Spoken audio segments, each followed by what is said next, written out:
যে হুন্ডাতে যে আরোহীরা হুন্ডাতে অবস্থান করে তাকে গুলি করা হয়।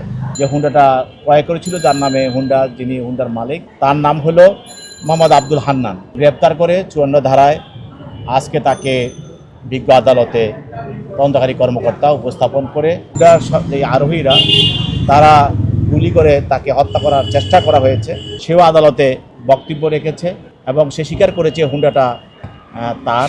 ক্লাব মঞ্চের প্রধান মুখপাত্র জনাব শরীফ ওসমান হাদি আমরা জানেন, তাকে হত্যার উদ্দেশ্যে একটি মোটর সাইকেলে দুইজন আরোহী তারা সরাসরি তাকে গুলি করে, তার মাথা ভেদ করে বের হয়ে যায় এবং সে বর্তমানে এভারকেয়ার হসপিটালে মৃত্যুর সঙ্গে পাঞ্জা লড়ছে।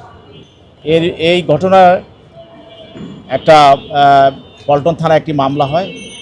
সেই মামলাটি এটা 54 ধারায় এই মামলাটি রুজু করা হয় এবং এই মামলায় যে হুন্ডাতে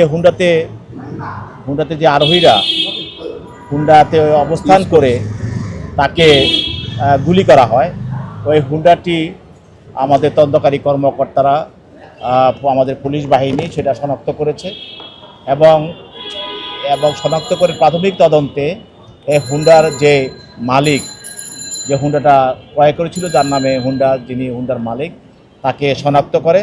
তার নাম হলো মোহাম্মদ আব্দুল হান্নান। তাকে গ্রেপ্তার করা হয়।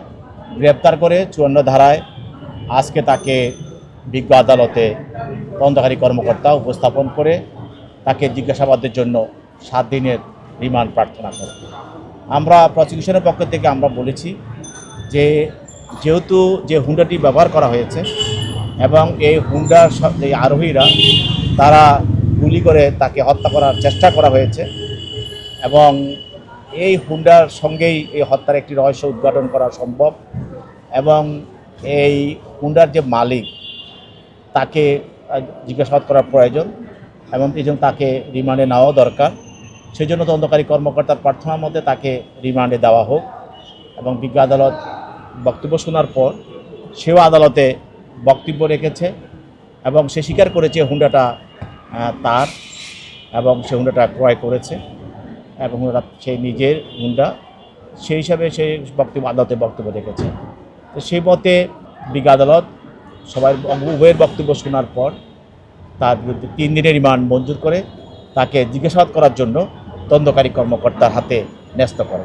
মানে মোটরসাইকেল বিষয়ে সে উদ্যোগে বলছে যে আমি কিছু বলতে চাই, সেই হিসাবে সে বলছে হুন্ডাটা তার এবং সে হুন্ডাটা তার নামে ক্রয় করেছে এবং সে হুন্ডাটা বিক্রির জন্য চেষ্টা করতেছিল, এই ধরনের বক্তব্য রেখেছে।